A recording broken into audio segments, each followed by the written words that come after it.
Bonjour et bienvenue pour cette nouvelle émission de Cartes sur table. Mais quelle folie a piqué le président de la République Emmanuel Macron pour que, une heure à peine après la publication des premières estimations du résultat des élections européennes, il annonce la dissolution de l'Assemblée nationale, prenant le risque de confier les rênes du pouvoir à l'extrême droite. Il portera une lourde responsabilité, car au-delà de la politique interne, cette dissolution aura aussi des conséquences à l'international et donc pour l'Arménie. En effet, on peut penser que si l'extrême droite arrive au pouvoir, elle ne soit guère pressée à venir au secours d'une Arménie, de nouveau agressée, et qu'elle préférera laisser les puissances locales, Turquie, Russie, Iran, régler la question. A contrario, et même s'il y avait là une bonne part de communication, ne soyons pas naïfs, les années Macron ont été celles où l'amitié et la solidarité entre la France et l'Artsakh et l'Arménie auront été les plus fortes dans l'histoire de la Ve République, comme en témoigne encore récemment l'annonce de la vente des 36 canons César pour protéger les frontières arméniennes. Nous ne devons pas l'oublier en mettant notre bulletin dans l'urne, car il ne faudrait pas que le mécontentement réel et démocratique contre le président de la République emporte avec lui les soutiens dont l'Arménie disposait à l'Assemblée nationale et dont la France a encore besoin. Au-delà de ces aspects électoraux, le programme de l'extrême droite n'a jamais été favorable aux Français d'origine arménienne. Suppression de la double nationalité, suppression du regroupement familial, limitation de la venue des étudiants sont autant d'exemples que nous devons avoir à l'esprit. Et il ne faut pas croire que les Arméniens, parce que chrétiens, bénéficieront d'une dérogation. Dans les actes, l'extrême droite a toujours été la plus réticente à l'égard de la cause arménienne, estimant que l'on importe des problèmes qui ne regardent pas la France, mais les historiens, les juristes ou les instances internationales. Faire barrage à l'extrême droite et à ses alliés contre nature, c'est aussi empêcher l'arrivée probable de Thierry Mariani, ami déclaré de l'Azerbaïdjan, au ministère des Affaires étrangères. Après la faute d'Ati à la culture, nous ne voulons pas que ce nouveau cauchemar. Pour autant, il est clair que, comme dans d'autres communautés, ayant fui le fascisme, le nazisme, les jeunes Turcs ou les soviets, des digues morales sautent chez les Français d'origine arménienne, qui sont de plus en plus tentés de voter pour les extrêmes, et c'est aussi pour cela que c'est sidérant, mais il faut aussi en tenir compte. À gauche, un nouvel espoir s'est levé avec la constitution du nouveau Front populaire, celui au retour du pouvoir, d'une gauche de gouvernement s'attachant à plus de justice sociale et à apaiser la société. Cette alliance certes hétéroclite porte en elle un certain nombre de personnalités qui ont toujours été fidèles à la défense de la cause arménienne et qui sont pressenties en cas de victoire pour occuper des postes importants. Nous devons pouvoir compter sur eux pour porter haut la voix de l'Arménie, tant au sein du gouvernement que de l'Assemblée nationale. Avec ce Front populaire, tous les ingrédients sont réunis pour une vraie alternance démocratique, à condition qu'il se débarrasse de ses excès verbaux et, pour sa partie la plus extrême, de son flirt avec les mouvements communautarisme, y compris dans certaines circonscriptions turques. Ce sera, peut-être, il faut l'espérer en tout cas, lors du troisième tour de cette élection. En tous les cas, l'exemple de la France, qui est capable de se remettre en cause démocratiquement, devrait inspirer l'Arménie de Nicole Pachinian, qui cherche souvent à ressembler à Emmanuel Macron, et qui devrait lui aussi remettre son mandat en jeu pour entendre la contestation populaire qui s'exprime à l'égard de sa politique de concession à l'égard de l'Azerbaïdjan et de la Turquie, car au fond, donner la parole au peuple est toujours riche d'enseignements, même si elle est toujours risquée pour les vraies démocraties. Dans le cadre de cette émission, nous aurons parmi nous Anaïda Kopian, la présidente du CDCA, mais aussi Sarah Tanzili, la députée Renaissance de Dessine, et également Isabelle Santiago, députée du Parti socialiste de la ville d'Alfortville. Cette émission est à suivre en direct sur le 99.5 MHz, mais aussi en podcast, ou sur le live YouTube, ou sur le live Facebook de la radio IPFM. Tout de suite, j'accueille la députée du Rhône, Sarah Tanzili. Sarah Tanzili, bonjour. Bonjour Aloute Mardi-Rossian. Alors, vous êtes députée du Rhône. Pour tout dire, nous étions ensemble il y a maintenant à peine 15 jours, 3 semaines, dans le cadre d'une émission où vous accompagnez Mourad Papazian en Arménie pour son retour et pour un certain nombre de rendez-vous politiques. On ne pensait pas sérieusement se revoir aussitôt, mais l'actualité politique en France fait que vous êtes candidate de nouveau aux élections législatives, puisqu'il y a eu la dissolution de l'Assemblée nationale. Est-ce que vous avez été surpris par cette dissolution et quels en sont les enjeux de cette élection?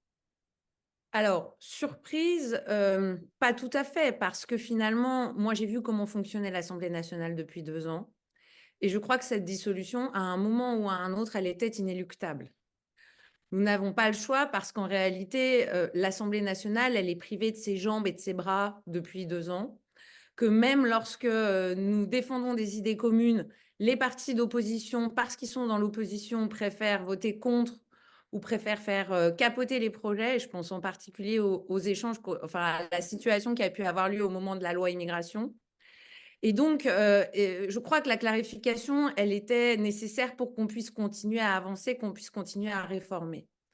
Alors, une fois qu'on a dit ça, je crois qu'on n'a pas tout dit. Bien évidemment, il y a une question de timing.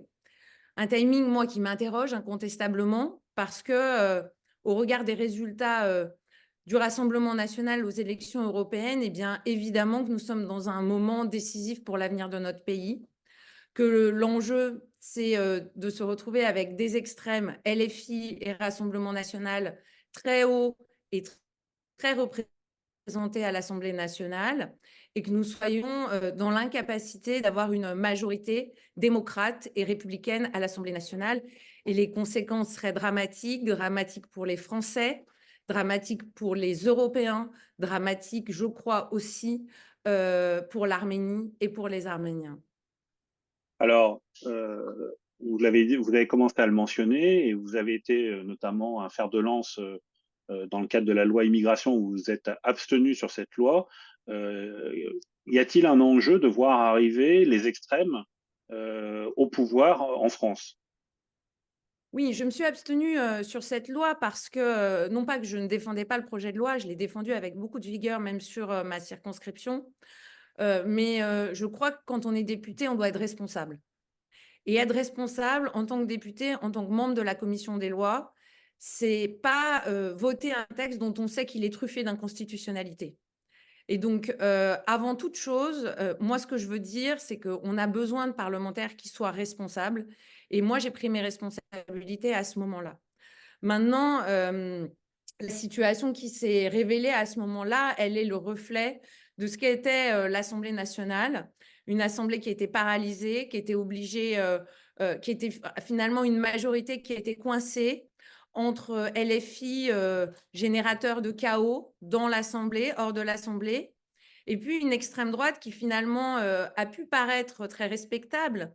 Moi, je l'ai dit à de multiples reprises, il n'y a aucune respectabilité quand on a des députés qui s'illustrent par leur incompétence et qui s'illustrent par le seul fait d'être des pom-pom girls de Jordan Bardella et de Marine Le Pen. C'est ce qu'ils ont fait pendant 2 ans, une vacuité totale dans leurs propositions et pour autant une situation dans l'Assemblée qui nous empêchait d'exister en tant que majorité démocrate et républicaine et donc une nécessité d'agir. La situation est dangereuse. Je comprends que les Français soient en colère. Je comprends que les Français soient inquiets parce que, en réalité, dans notre pays, il y a beaucoup de difficultés qui sont installées depuis plusieurs décennies et qui sont devenues totalement insupportables. Il y a une situation internationale qui est extrêmement anxiogène. Mais ce que je veux leur dire, c'est qu'il n'y a aucune solution sérieuse du côté de l'extrême droite, que leur message, ce n'est que de la com, ce n'est que du vent. Et il suffit de constater que depuis une semaine, chaque jour qui passe, c'est un reniement supplémentaire de l'extrême droite qui nous est révélé pour constater que leurs propositions n'en sont pas et qu'en réalité, ils n'ont pas de projet à part la destruction de la République. Alors justement, revenons un peu sur les programmes et notamment sur la partie internationale. Euh, Vous êtes d'origine arménienne, on le sait. Vous avez été directrice de la Maison de la culture arménienne de Dessine. Maintenant, en tant que député, est-ce que vous avez été aussi membre très actif du groupe d'amitié France-Arménie à l'Assemblée nationale? Est-ce que vous pensez que cette élection, et pourquoi pas l'arrivée au pouvoir des extrêmes, pourrait avoir une influence, une conséquence sur l'Arménie? Incontestablement. Incontestablement, vous savez, si demain Jordan Bardella, par malheur, devait être à Matignon, forte chance que celui qui sera au Quai d'Orsay soit Thierry Mariani. Thierry Mariani, c'est l'ami de Bakou, c'est l'ami de la Russie. Plus généralement, on constate que le Rassemblement national n'a aucun problème à investir des candidats qui sont des amis de Bakou. Je pense à M. Millard, qui est face à Yael Braun-Pivet dans les Yvelines, qui est officiellement un ami de l'Azerbaïdjan. Et donc, je crois que, si vous voulez, depuis 2 ans, le président de la République, la majorité en place, elle est passée des mots aux actes. Elle défend concrètement l'Arménie en lui permettant notamment de se renforcer sur le plan militaire. Et ça n'est pas un hasard si depuis, on va dire, un an et demi, l'Azerbaïdjan mène des offensives extrêmement violentes à l'égard du gouvernement actuel. On l'a vu de façon flagrante sur les événements de Nouvelle-Calédonie. Ils le font parce qu'ils ont compris que la France, le gouvernement de Gabriel Attal, était un véritable soutien et ami de l'Arménie et que ce soutien-là, il pouvait faire la différence. Alors demain, qu'est-ce qui va se passer si le gouvernement de la France est dirigé par des amis de Vladimir Poutine, qui a abandonné les Arméniens d'Artsakh et qui a abandonné l'Arménie? Si au sein du gouvernement de Jordan Bardella, il y a des amis de Bakou qui seront placés aux manettes, au Quai d'Orsay, pour décider de la politique étrangère de notre pays, moi, je pose cette question à tous les amis de la cause arménienne. Bien au-delà des Français d'origine arménienne, je crois qu'il y a une sympathie, une empathie vis-à-vis de ce que vivent les Arméniens depuis la guerre de 2020. Et je veux dire à tous les amis de la cause arménienne que Jordan Bardella, que son gouvernement n'est pas un ami de l'Arménie. Il est un ami de la Russie, un ami de Bakou, des Aliyev, et que bien évidemment, son accession au pouvoir aurait des conséquences extrêmement graves. Oui, alors vous nous parlez de Jacques Miard, effectivement, dans les Yvelines, opposé à Gaël Guillaume-Privé. On pourrait parler aussi de Meir Habib, qui est investi par le Rassemblement national pour les Français de l'étranger, et notamment la circonscription de l'Arménie. C'est quand même un point qui peut faire peur d'avoir un représentant de l'Arménie qui soit Rassemblement national. Ah, mais c'est une évidence. Je crois que, vous savez, il faut faire attention aux beaux discours. Et je crois que les amis de la cause arménienne et les Français d'origine arménienne, plus que quiconque, devraient savoir qu'il y a une différence entre les actes et les mots. On peut afficher un soutien, agir concrètement pour l'Arménie, c'est autre chose. Et cette majorité qui était en place jusqu'à dimanche dernier, elle a agi concrètement pour l'Arménie. Je crois que les amis de la cause arménienne doivent l'entendre avec beaucoup de force parce que l'arrivée du Rassemblement national, c'est l'arrivée d'un gouvernement raciste, c'est l'arrivée d'un gouvernement tenu par la Russie, tenu avec des amitiés qui sont certaines et qui sont très fortes avec l'Azerbaïdjan, et ne jamais oublier que les populistes, à la fin, s'entendent toujours, qu'il faut beaucoup de courage pour défendre l'Arménie, qu'il faut beaucoup de courage pour défendre la démocratie, et que ce courage-là, on ne le trouvera pas du côté du Rassemblement national. Justement, dans votre région, les tensions liées à Gaza, liées à l'Ukraine, est-ce qu'elles ne sont pas instrumentalisées? Vous l'avez évoqué, que ce soit par l'Azerbaïdjan, par la Turquie ou par d'autres. Et est-ce qu'on n'a pas l'émergence d'un vote communautariste, j'emploie le mot entre guillemets, pour être tout à fait raisonnable dans ce propos? On l'avait déjà vu à l'occasion des élections précédentes où vous aviez des candidats pro-turcs face à vous. Euh, je crois qu'on l'a aussi vu de façon très flagrante durant les quelques mois de campagne aux élections européennes. Oui, il y a des partis dans notre pays qui jouent la carte communautariste. Alors qu'en réalité, nous avons besoin d'unité, nous avons besoin d'embarquer tout le monde autour d'un seul principe, d'un seul pilier, c'est les principes de la République. Et bien évidemment que le communautarisme turc, qui s'est révélé aux élections municipales de façon très prégnante, aux dernières élections municipales, mais également dans une certaine mesure la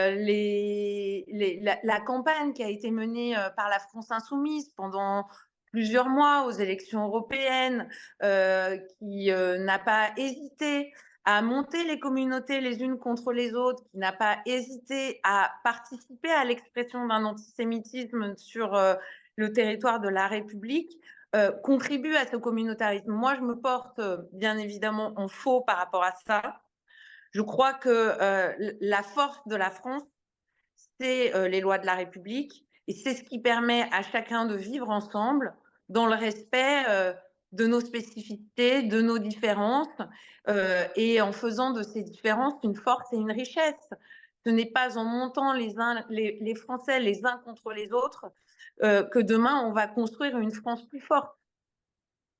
Sur quel enjeu programmatique cette nouvelle, comment dire, si vous, le gouvernement de Macron reste au pouvoir, quels sont les nouveaux enjeux programmatiques de cette mandature? Alors, vous savez, il y a plusieurs choses dans votre question. La première des choses, c'est effectivement les propositions qu'on met sur la table dans le cadre de cette campagne éclair. Pour nous, l'objectif, c'est bien évidemment de consolider et de garder de façon centrale le respect des principes de la République.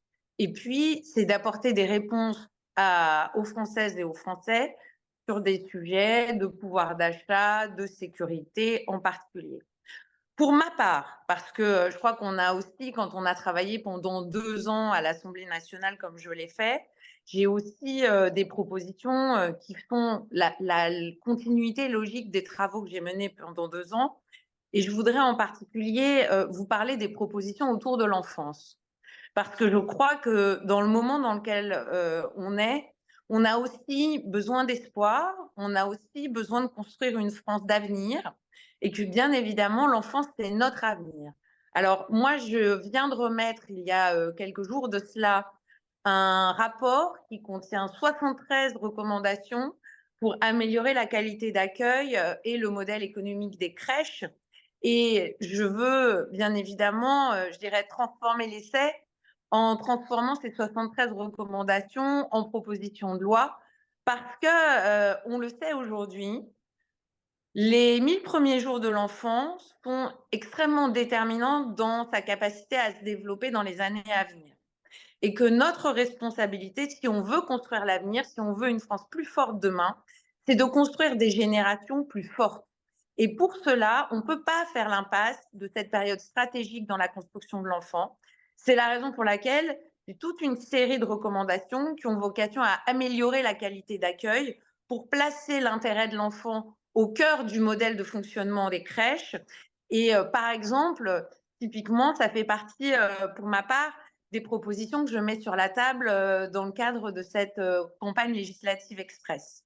Et puis, parce qu'on est sur IPFM et qu'on est obligé de parler de questions internationales, je crois qu'il faut regarder aussi ce qui est en train de se passer depuis une semaine au niveau européen.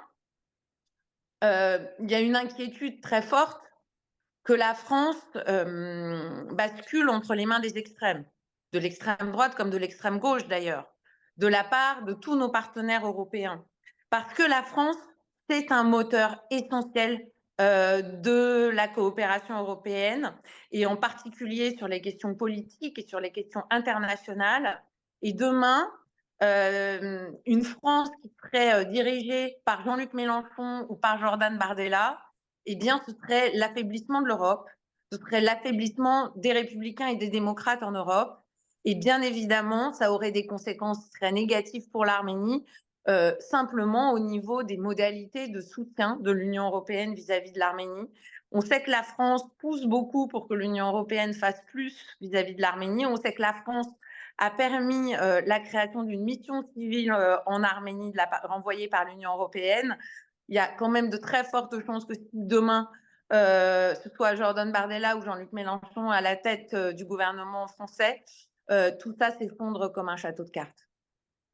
Écoutez, Sarah Tanzili, merci pour ces éclairages. En vous souhaitant de mener une belle campagne dans votre Merci. circonscription et en vous renouvelant au nom de IPFM tout notre soutien dans cette campagne, puisque vous serez une candidate qui portera haut les couleurs de la cause arménienne. Merci à vous. Merci pour votre soutien. À bientôt. Au revoir. Je vous propose maintenant de retrouver Isabelle Santiago, députée du Val-de-Marne et plus particulièrement d'Alfortville. Isabelle Santiago, bonjour. Bonjour. Alors, vous êtes député d'Alfortville. On n'avait pas prévu fondamentalement de vous avoir cette semaine dans Cartes sur table. On avait même prévu de se voir dans Cartes sur table à l'occasion de Festivrail le 7 juillet, mais Oui, tout ça a dû être annulé par le fait que des élections législatives sont annoncées et que vous êtes candidate à votre succession puisque vous êtes député d'Alfortville, vous êtes membre du Parti socialiste et donc investi par le nouveau Front populaire.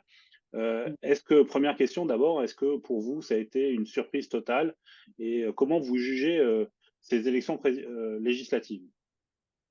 alors tout d'abord, je voudrais dire que je suis députée donc sortante, puisque la dissolution, il n'y en avait pas eu depuis 27 ans. Et que la différence avec une autre élection législative, quand on arrive en fin de mandat, où on reste député jusqu'au deuxième tour de l'élection lié à son renouvellement de mandat si on se représente, eh bien là, en l'occurrence, avec une dissolution, nous ne sommes plus députés le jour où l'arrêté est sorti, et donc nous sommes députés sortants. Voilà, donc en effet, à ce stade, au moment où je vous parle, je suis ancienne députée et candidate dans la nouvelle configuration de cette dissolution. Voilà, je voulais apporter cette précision Merci pour la précision. oui, pour nos concitoyens, parce que nous vivons une période folle qui est extrêmement. Je pense que le président a pris un risque majeur. Nous l'avons évidemment perçu. Nous, on était, c'est vrai qu'on était plutôt autour de ces sujets de la dissolution. C'est vrai qu'on en parlait, y compris en groupe politique du Parti socialiste à l'Assemblée nationale avec les collègues députés. Notre président de groupe nous en avait donc parlé, mais personne ne s'attendait à que ce soit dans cette période de l'été avec les Jeux olympiques. On s'attendait plutôt à des choses qui ont été assez évoquées, qui étaient liées plutôt à une période de l'automne avec les questions budgétaires. Alors, le sujet de la dissolution, pour répondre à la question précise, oui, il était pensé, en tout cas, on se doutait que ça pouvait arriver, mais pas de manière précipitée comme ça. Et surtout, avec la période des Jeux olympiques qui, évidemment, fait que nous prenons collectivement, et on le voit, un risque majeur. En tout cas, le président, lui, l'a pris. Nous, après, on prend nos responsabilités en étant candidat et en essayant de mener la campagne la plus, évidemment, respectueuse possible sur le terrain, mais qu'on voit qu'à l'échelle nationale, tout est en train d'être particulièrement extrêmement complexe, que les partis politiques, on le voit, avec des recompositions assez incroyables. Ça se traduit par tout compte fait dans le Val-de-Marne, avec des gens qui sont candidats LR, mais soutenus par la majorité présidentielle, puis des candidats LR qui sont soutenus par le RN. Donc, on voit que, in fine, tout ça fait exploser certainement pour de nombreux partis une situation qui, depuis 2017, avec la volonté du président de la République de détruire tout sur son chemin, devient extrêmement difficile. Je pense difficile aussi pour les concitoyens de s'y repérer. Nous, de manière collective, après le très bon résultat de Raphaël Glucksmann aux européennes, c'est l'annonce de cette dissolution a amené l'obligation de penser uni, unitaire, collectif, pour répondre à un défi qui est essentiel, c'est celui de faire barrage et de proposer une autre voie aux concitoyens en étant de nouveau Front populaire dont l'exploit, c'est vrai, qui a été très remarqué avec nos différences, mais face au RN, il est important qu'on puisse être rassemblés au-delà des différences et de trouver le compromis qui permet que chacun puisse être reconnu dans sa place politique, mais rassemblé pour pouvoir offrir aux concitoyens un message d'espoir qu'une autre possibilité est offerte pour eux avec des propositions très concrètes qui ont été élaborées. Pour autant, c'est des premières propositions parce que tout s'accélère très très vite. Donc, bien évidemment, ça ne se limite pas aux propositions qui ont été faites, mais en tout cas, c'est un axe majeur et une orientation tout à fait différente qui répondra à l'ensemble, en tout cas, des Français qui souffrent et qui sont très nombreux face aux décisions que Macron a prises pendant de nombreuses années, qui ont abîmé notre société française, qui va très très mal. Et aujourd'hui, on est vraiment aux portes d'ouvrir Matignon au Rassemblement national, ce qui, pour la France, depuis l'après-guerre, je crois qu'on n'a jamais connu une période de si grande instabilité en France. Que diriez-vous aux électeurs de votre arrondissement, mais plus largement au niveau national, qui certes veulent faire barrage au Front National, mais qui sont en tous les cas un peu timorés, en tous les cas qui ont voté pour Raphaël Glucksmann aux élections européennes et qui se disent mais j'ai pas envie de voter pour un candidat LFI qui soit frondeur, qui abîme un peu la République. Quel message vous avez à leur donner? Alors, je leur dirais, puisque vous m'avez posé la question, à savoir pour les électeurs, alors me concernant, je dirais qu'ils votent pour une socialiste au sein de ce rassemblement des différents partis de gauche. Donc, dans la diversité que le Parti socialiste, dans la négociation qui s'est tenue, justement, suite au bon score d'une offre différente avec Raphaël Glucksmann, ont permis qu'on a un nombre, en tout cas, de candidats, on n'est pas, les gens ne sont pas encore élus, de candidats beaucoup plus importants cette fois-ci. Donc, du coup, les Verts ont un nombre aussi important. Le PC est resté sur une base de ce qu'ils avaient en 2022. Et si on voit le groupe à venir, eh bien, face au Sorte de RN, rééquilibrage. une forme, oui, très importante, je pense. En tout cas, ça va se jouer, je pense, en 3 temps, cette élection. Un, faire barrage au RN et en tout cas un premier tour qui est un choix, mais un choix sur lequel historiquement, là, je crois que depuis l'après-guerre, les citoyens doivent faire un choix très important pour l'avenir de notre pays, mais pas que, parce que notre pays, c'est aussi la vision qu'en ont les autres pays à l'international, et on voit que ça bouscule évidemment tout le monde de penser l'arrivée en France peut-être d'un gouvernement du Rassemblement national avec quelques parlementaires LR, donc ce serait évidemment impensable. En tout cas, on va tout faire pour lutter contre ça. Et à l'inverse, il y a ce premier tour qui est très important. Donc, je le redis, ici à Alfortville, on a un choix avec une candidate qui est députée sortante, que les gens connaissent et qui est socialiste. Donc ça, c'est dans le cadre de ce rassemblement du nouveau Front populaire. Et ensuite, vous avez ce deuxième tour, et là, le choix sera évidemment encore plus fin sur les possibilités, et je crois, et j'invite chacun des concitoyens à bien faire attention à ce qu'il va faire, c'est-à-dire à penser son choix pour essayer, bien évidemment, de lutter contre l'arrivée du RN. Et le troisième tour se jouera aussi à l'Assemblée nationale, parce qu'on ne sait pas ce qui sortira des urnes. Et bien évidemment, il y aura s'il n'y a pas de majorité relative, il faudra, s'il n'y a pas de majorité absolue, il y aura des majorités relatives et il faudra répondre au défi qui sera posé aux députés français de trouver les moyens de faire barrage, évidemment, à l'arrivée aussi du Rassemblement national qui peut arriver par la troisième voie, entre guillemets, c'est-à-dire celle de l'Assemblée nationale par désaccord. Et là, il faudra prendre ces responsabilités qui seront historiques pour que les parlementaires français ne fassent pas cette erreur. Dans cette campagne qui est très courte, quelle est la place pour les questions internationales? 3 semaines, c'est court. Alors, on a vu que dans le programme du nouveau Front populaire, on a évoqué très rapidement, mais ça concerne surtout l'Ukraine, un soutien déterminé à l'Ukraine, un soutien à la paix en Cisjordanie et à Gaza. Quelle place pour les questions internationales? Et puis, vous me voyez venir derrière, quelle place pour le...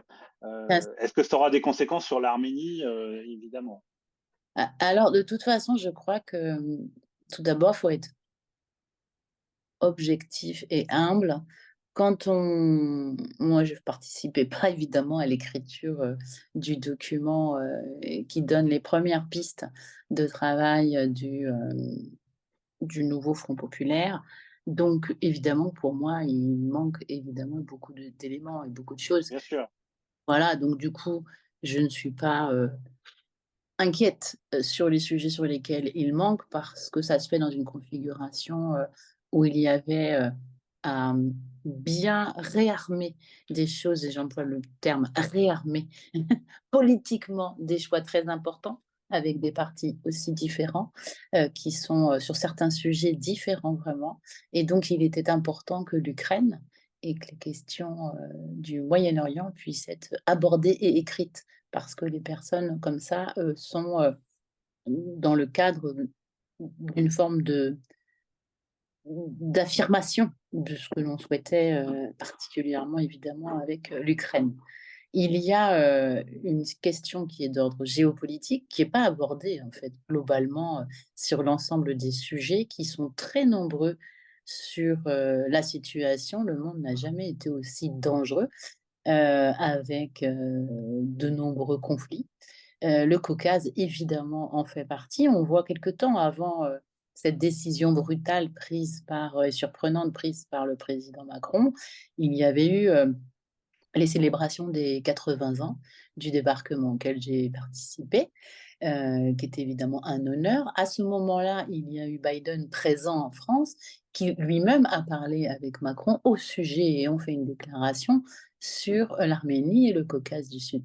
Si je dis ça, c'est qu'en fait, le sujet est toujours d'une très grande actualité, et on le voit avec ce qu'il se passe évidemment en Arménie, mais aussi sur les sujets majeurs de libération des otages, qui sont toujours aux mains du dictateur à Bakou. Il faut vraiment, en fait, tous ces sujets-là seront des sujets très importants, et je crois que dans cette campagne, en tout cas, ils ne peuvent pas être mis de côté. Pour autant, c'est vrai qu'avec, il nous reste, au moment où nous parlons, il nous reste quoi, 10 jours, Semaine, même pas. une petite semaine de campagne. C'est très difficile. Donc, c'est l'occasion, et je vous en remercie, de réaffirmer évidemment mon entier soutien à l'Arménie, et de dire que comme candidate, je poursuivrai l'action qui est la mienne auprès de mes amis arméniens, mais surtout pour la paix dans le Caucase, et surtout la protection de l'Arménie, qui aujourd'hui est un sujet qui ne peut pas avoir de l'instabilité trop longtemps pour la France. La France, en fait, au sein de l'Europe, est un partenaire très important de l'Arménie. Ce ne sera pas le cas avec l'arrivée du Rassemblement national? Ce sera le cas je pense que sur les questions internationales, il peut y avoir, ils sont proches de Poutine. Je crois que la situation, en tout cas de l'Arménie, est un sujet qui sera très important à regarder. J'en serais en tout cas très inquiète si c'était la situation, et je ne veux pas l'envisager, et je fais tout pour la combattre, l'arrivée du RN. Je crois qu'il y a besoin d'avoir une vision plus en capacité d'accompagner l'Arménie. Ça ne peut pas être la vision qui est portée par le RN, que je conteste.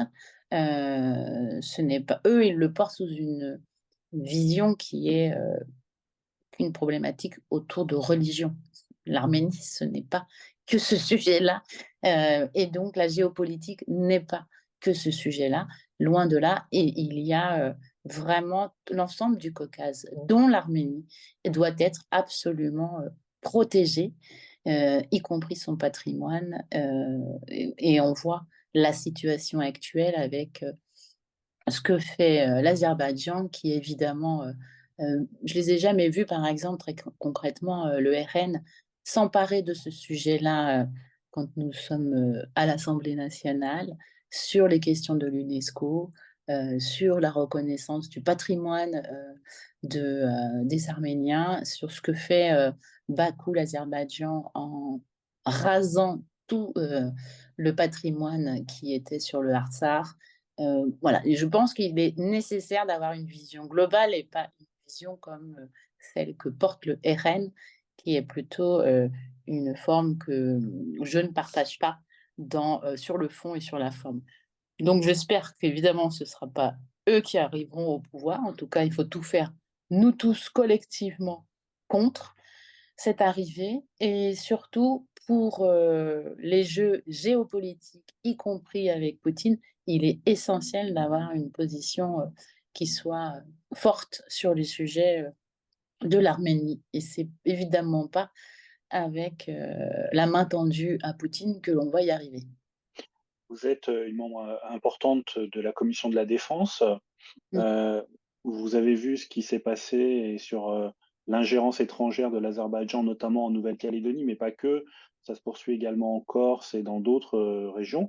Est-ce qu'on peut craindre, même si la durée est très courte, une forme de nouveau d'ingérence dans cette campagne de la part de pays tiers comme la Turquie ou l'Azerbaïdjan? Oui, alors de toute façon, c'est en matière de sécurité intérieure et évidemment, aujourd'hui, on appelle ça la guerre sous le seuil. Il y a de l'ingérence qui est faite depuis de nombreuses années. Et elle n'était pas vue sous cette forme d'influence. En tout cas, le meilleur exemple étant celui de l'Afrique pour la France. Pendant très longtemps, je pense qu'on a été assez naïf, en tout cas pas à la hauteur des enjeux de ce qui se passait sous cette capacité que des pays peuvent avoir à influencer les, euh, tous les canaux qui irriguent une société. Aujourd'hui, c'est des choses qui sont connues et qui sont traquées. Et il est essentiel, en fait, de se dire, on l'a vu sur la Nouvelle-Calédonie, mais en fait, sur la Nouvelle-Calédonie, ce que j'ai observé aussi, c'est que c'était pas récent. Ils, ils ne sont pas arrivés sur le sujet de la Nouvelle-Calédonie au moment de la crise. Ça faisait très longtemps qu'ils étaient déjà des acteurs du Sud global et qu'ils étaient des acteurs engagés auprès de la frange de la Nouvelle-Calédonie, qui est un dossier un peu particulier. Et donc, du coup, c'était assez intéressant de discuter avec de nombreux, on va dire, spécialistes de la Nouvelle-Calédonie qui ont pu, parce que moi, je m'étais interrogée tout de suite, pourquoi l'Azerbaïdjan? Et donc, j'y ai vu de l'influence, mais je me suis aperçue que là aussi, euh, nous avions été certainement très naïfs, puisqu'elle était engagée depuis longtemps. Un peu comme je vous ai donné l'exemple de l'Afrique tout à l'heure. C'est-à-dire, il y a une influence qui se fait euh, au détriment des valeurs que nous portons et qui influence des groupes et donc en l'occurrence en Nouvelle-Calédonie, c'était une forme de situation qui était connue et qui a été mise en exergue au moment, et parce qu'ils ont réappuyé dessus, et donc sur cette capacité à irriguer les canaux de la société et à faire de l'influence.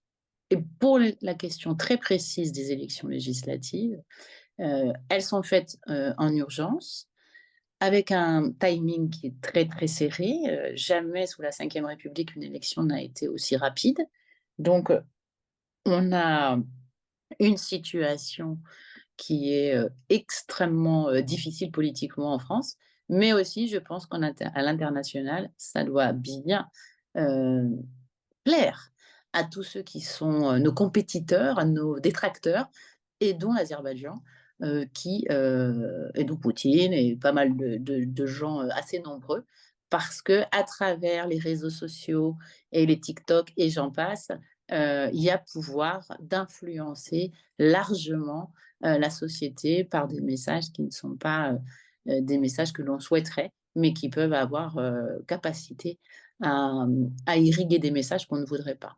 Et voilà. Donc, du coup, je sais que dans ces cas-là, tous les services de l'État travaillent sur tous ces sujets, mais sur une campagne aussi rapide, cette déstabilisation est de toute façon, dans l'absolu, dans ce qu'on appelle la guerre sous le seuil, quelque chose de très néfaste pour la France, dans son rayonnement et surtout auprès de ses concitoyens. Moi, j'avais été frappée juste avant les élections, comme membre de l'Assemblée parlementaire de l'OTAN. J'avais été dans une réunion à New York. Et en fait, nous étions donc des parlementaires de plusieurs pays de l'Alliance Atlantique. Et il y avait des pays qui étaient de l'Est de l'Europe. Et ils demandaient tous, on avait été à Princeton pour l'intelligence artificielle, et ils demandaient tous comment lutter dans leur pays face à cette ingérence qui était chez eux extrêmement massive par les Russes. Et, euh, et on voit du coup que ça peut déstabiliser les pays.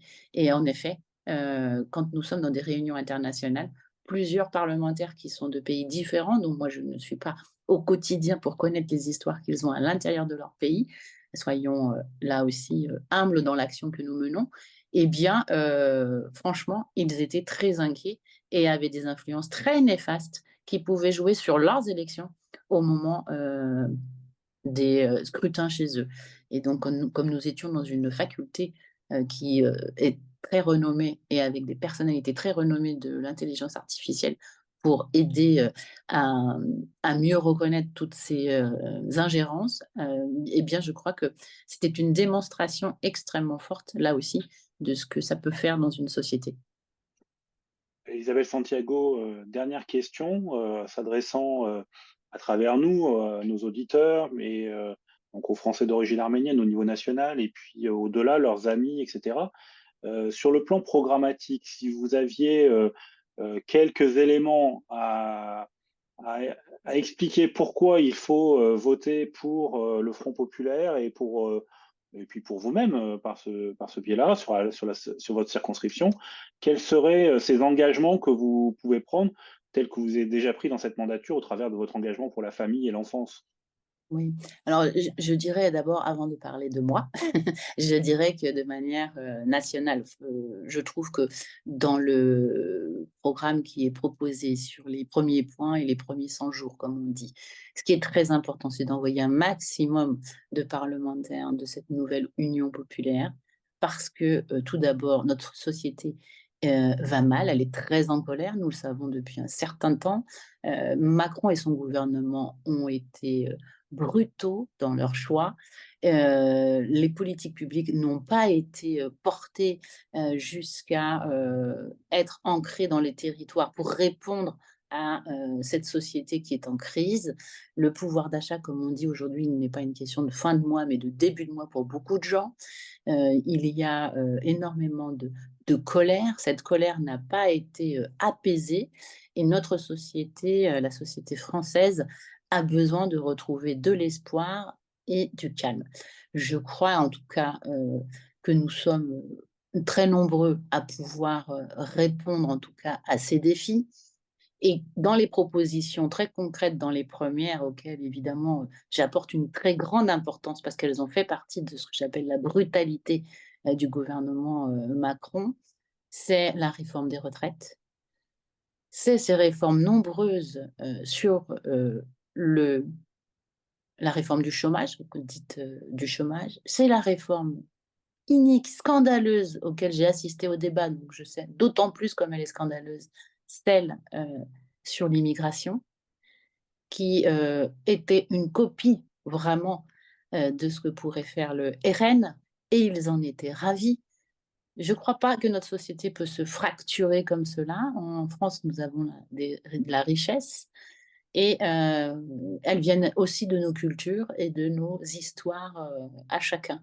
Et ça, c'est une richesse. Il faut trouver capacité à le faire vivre ensemble. Et ce vivre ensemble qui est cher à notre cœur, en tout cas pour nous, les Alfortvillais, il est essentiel. Et là, par exemple, dans les premières mesures que le RN dit qu'il mettrait en place, lui, dès le lendemain, eh bien, c'est des réformes brutales. C'est l'aide, c'est la question du logement où des personnes qui ne sont pas françaises ne pourraient pas avoir de logement social. L'autre jour, ils ont interrogé une dame qui habite dans son logement social qui était, je crois, d'une nationalité autre et qui disait: «Mais je vis en France depuis 40 ans et mes enfants ont grandi ici». Et en fait, c'est vraiment renvoyer un message de grande fracture, ce qu'il ne faut absolument pas, entre nous tous. Et ensuite, j'ajouterais que la deuxième proposition qu'ils ont faite, qui là aussi me paraît totalement dingue, c'est que les gens avec une double nationalité, et c'est pour ça que je parlais d'une richesse de nos cultures et de nos histoires familiales, en fait, double nationalité, ça concerne énormément de personnes. Et il faudrait choisir, mais à quel titre? On devrait choisir quand on a son passeport français et d'une autre nationalité. Et du coup, ils vont encore plus loin, c'est que comme c'est anticonstitutionnel s'ils ne mettaient pas tout le monde, ça concernerait tout le monde. Donc c'est vraiment, ils ont l'esprit de vouloir cibler quelques États et à l'inverse, ils ne pourront pas le faire. Et donc ils disent qu'ils cibleront tout le monde, même si ensuite il y a eu, je crois, ici ou là, quelques retours en arrière sur leurs propositions. Mais on voit que les premières propositions sont des propositions qui fracturent les Français. Et franchement, je crois que la société française, elle est riche de sa diversité. Qu'il y ait des problèmes, qu'on apporte des solutions, oui, mais c'est surtout pas en devenant des Trumpistes ou je ne sais quoi au niveau de situations qui me paraissent d'une très grande brutalité pour la France. Et en tout cas, c'est pas notre histoire et c'est pas au pays des droits de l'homme que j'ai envie de voir ces lois se mettre en place. Donc, pour moi, en tout cas, localement, en tant que alfortvillaises depuis mon enfance, mais aussi chère avec mon histoire militante depuis plus de 40 ans maintenant auprès de notre famille. Je dis toujours ma famille arménienne parce que c'est intrinsèquement la famille désormais et depuis longtemps. Euh, Franchement, pour tous les combats qu'on a menés avec Joseph, avec René, avec Michel, avec Luc, je crois qu'aujourd'hui, moi, j'ai essayé, en tout cas comme parlementaire, toujours de m'inscrire dans les pas de mes prédécesseurs, que nous avons absolument besoin de continuer à travailler autour de la question des luttes que nous portons ensemble, qu'elles soient à Bruxelles ou on a encore beaucoup à faire concernant l'Arménie. Et je crois qu'il faut être dans ce rassemblement qui est le nôtre. Et évidemment, j'appelle tous les concitoyens à m'accorder de nouveau leur confiance. Et c'est toujours un immense honneur d'être aux côtés de mes amis arméniens et concitoyens, évidemment, d'Alfortville. Mais je pense que pour toute la diaspora arménienne à l'échelle de la France, il est très important, là aussi, d'accompagner un mouvement vers le fait qu'on ne puisse pas en France avoir, après la Seconde Guerre mondiale, cette capacité à mettre en place, peut-être, en tout cas, il est aux portes, un gouvernement qui serait le pire que l'on puisse avoir pour la France, c'est-à-dire du Rassemblement national. Donc je crois qu'il est nécessaire que tout le monde puisse se mobiliser. L'enjeu, il nous dépasse, il dépasse même ma personne largement. Voilà, c'est un enjeu national très important et localement pour nous et notre vivre ensemble à Alfortville. Je crois que continuer ensemble notre belle histoire commune serait un honneur auquel je m'attacherai à toujours répondre le mieux possible à la défense de l'Arménie et que je fais avec le cœur au-delà de la vie parlementaire. Écoutez, c'est tout ce qu'on peut vous souhaiter et vous savez que vous pouvez compter sur cette antenne dans le soutien à votre candidature. Bien entendu, c'est le choix des électeurs qui s'exprimera dans la diversité des différents candidats, mais vous êtes une amie de la cause arménienne et en tant que telle, nous vous apportons également notre soutien. Merci à vous, Isabelle Santiago, pour cette interview et bonne campagne électorale. Merci. Nous avons maintenant au téléphone Anaïd Agopian, la présidente du CDCA. Anaïd Agopian, bonjour. Bonjour. Alors, vous êtes la présidente du CDCA. On vous avait eu il n'y a pas si longtemps que ça pour nous parler des élections européennes, où vous aviez préparé un programme détaillé de ce qu'avaient accompli les têtes de liste aux élections européennes. Comment appréhendez-vous maintenant ces élections législatives ? Écoutez, un peu de la même manière, en réalité, nous, ce qui nous intéresse, c'est ce que les différents députés ont pu faire ou pas faire pendant leur mandat. C'est aussi ce qu'on avait fait pour les élections européennes. On était allé chercher un peu les positions, et surtout sur les votes de résolution, par exemple, les positions de tous les parlementaires européens. Et c'est le même travail qu'on mène pour les députés français sortants, et les entrants aussi par ailleurs, parce qu'on en connaît quand même quelques-uns.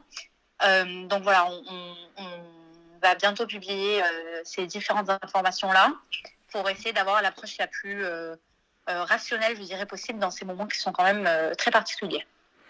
Alors, l'Assemblée sortante était majoritairement, en tous les cas de manière relative, issue de Renaissance, du parti du président Macron.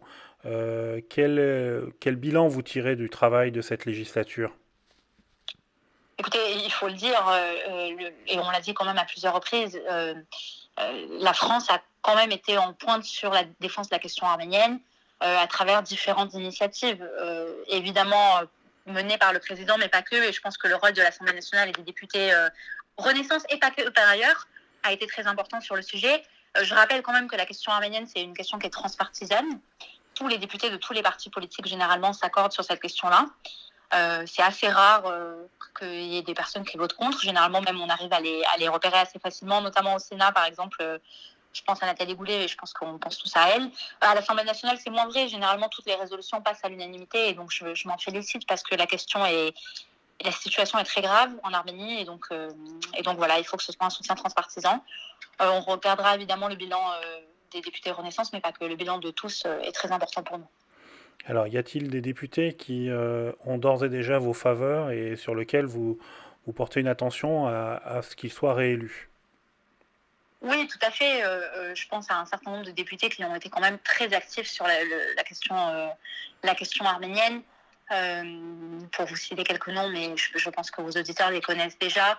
Bon, déjà, évidemment, Sarah Tandili et Isabelle Santiago qu'ils ont écouté tout à l'heure, mais pas que, évidemment. Je pense à Emmanuel Mandon dans la circonscription de la Loire, à Thomas Rudigos dans le Rhône aussi, à Guillaume Casparian, évidemment, Eure-et-Loire, qui a été ministre ensuite, Emmanuel Antoine, Clémentine Autain. Voilà, il y a un certain nombre de personnes qui ont beaucoup agi sur la question arménienne, et donc on les en remercie, et on espère que pendant leur prochain mandat, ce sera pareil.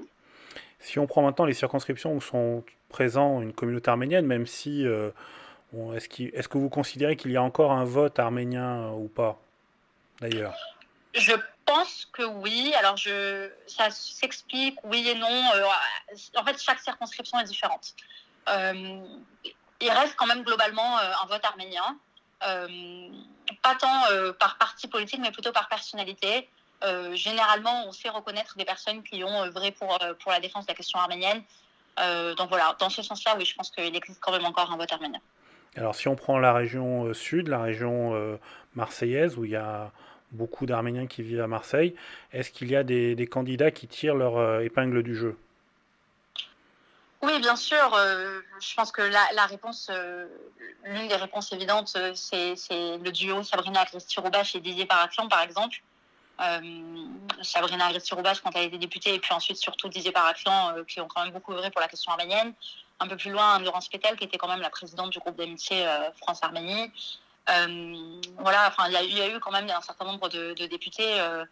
Sébastien Delogu de LFI a aussi fait sa part du travail sur certaines questions liées à l'Arménie, et bon, il s'est rendu à plusieurs reprises.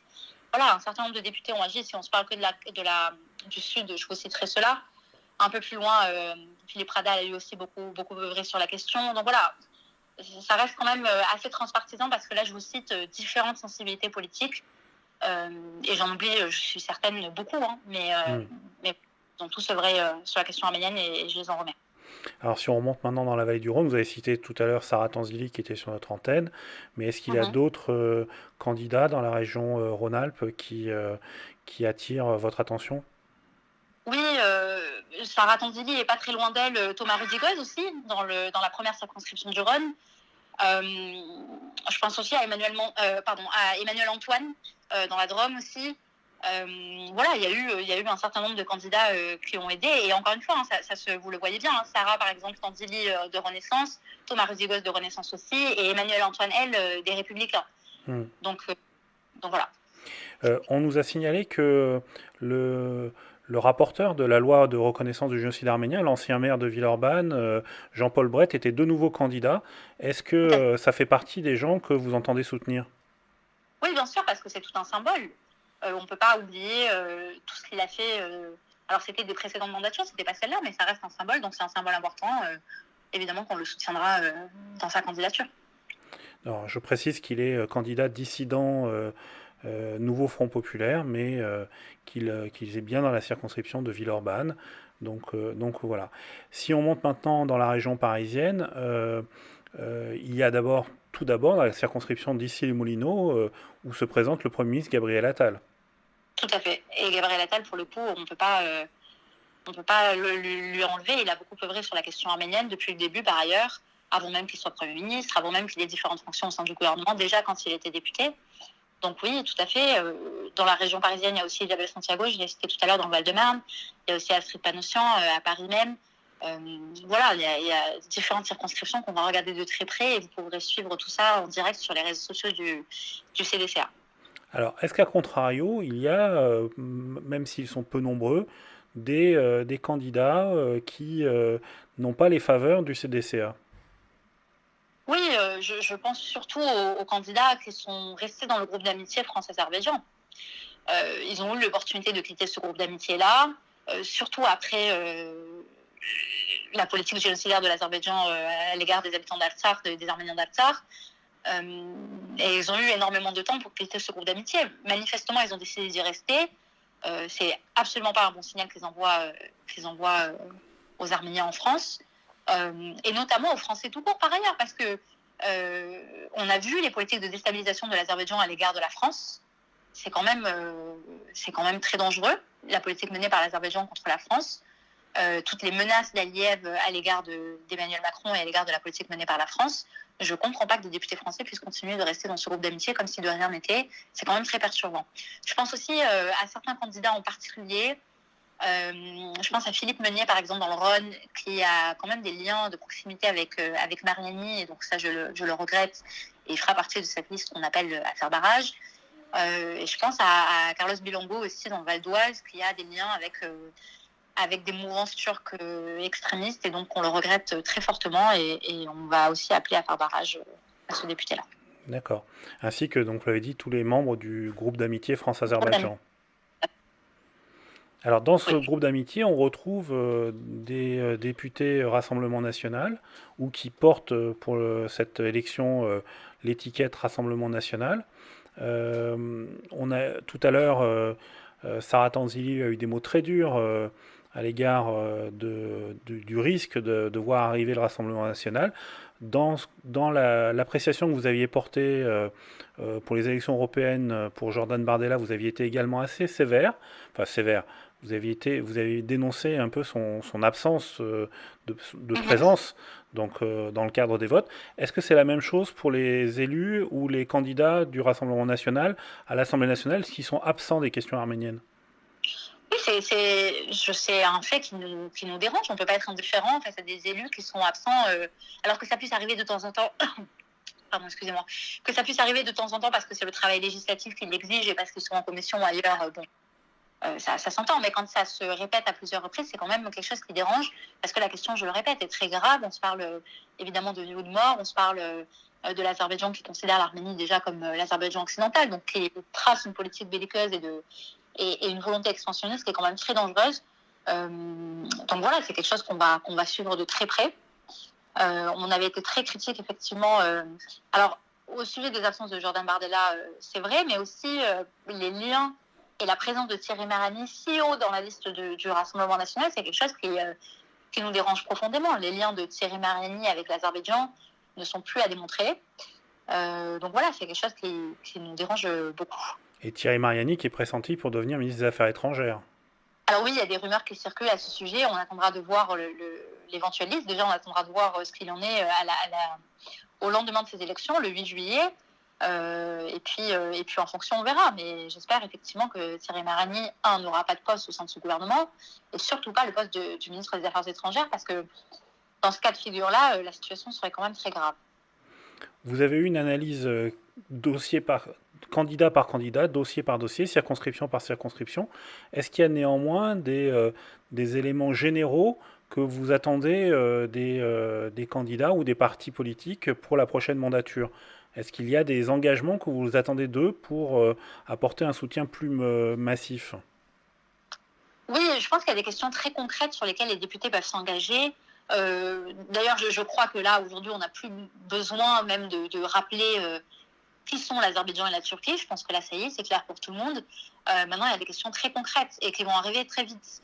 En novembre, l'Azerbaïdjan a accueilli la COP 29, qui est une décision absolument ridicule à plusieurs égards, et notamment sur les questions déjà écologiques, ne serait-ce qu'écologiques. L'Azerbaïdjan qui est évidemment très loin de s'engager sur les questions écologiques. Et par ailleurs, Aliyev lui-même l'a dit à plusieurs reprises récemment, après avoir obtenu la COP 29 et l'accueil de la COP 29, il a dit lui-même qu'il continuerait d'investir dans les hydrocarbures. Donc bon, l'Azerbaïdjan ne se cache pas, il va voir la question de la COP. Et évidemment, toutes les violations de l'Azerbaïdjan aux droits humains devraient, ne serait-ce que ça, devrait suffire à ne pas leur donner la COP.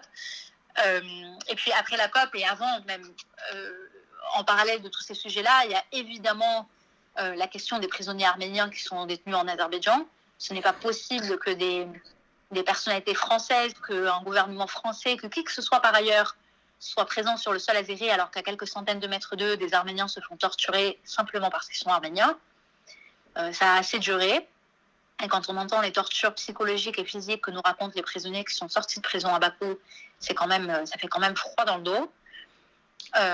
Et un certain nombre de sujets qui s'en suivent. Il y a là aussi la question du contrat gazier. Comment on peut faire un contrat avec une dictature telle que l'Azerbaïdjan? Comment on peut passer d'une dictature à une autre? C'est quand même très compliqué à justifier. Voilà, il y a tout un tas de questions qui sont des questions très concrètes et sur lesquelles on attendra les prochains députés. Bah, écoutez, merci beaucoup. C'est juste une question que j'ai oubliée, qui est très importante et qui concerne la France. Et je tiens à le rappeler à vos auditeurs. Là, toutes ces questions sur lesquelles il faut être évidemment très vigilant. Il y a aussi la question de l'arménophobie. Et je me permets de le rappeler à votre antenne. Les actes d'arménophobie augmentent en France et on n'en parle pas assez.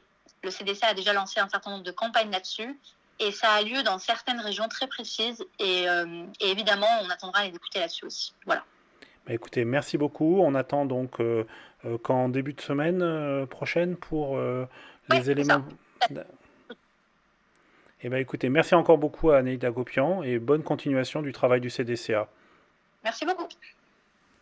Voilà, nous arrivons au terme de cette émission. Je voudrais remercier Anaïda Gopian, Sarah Tanzili et Isabelle Santiago pour avoir participé à cette émission et vous donne rendez-vous à la semaine prochaine.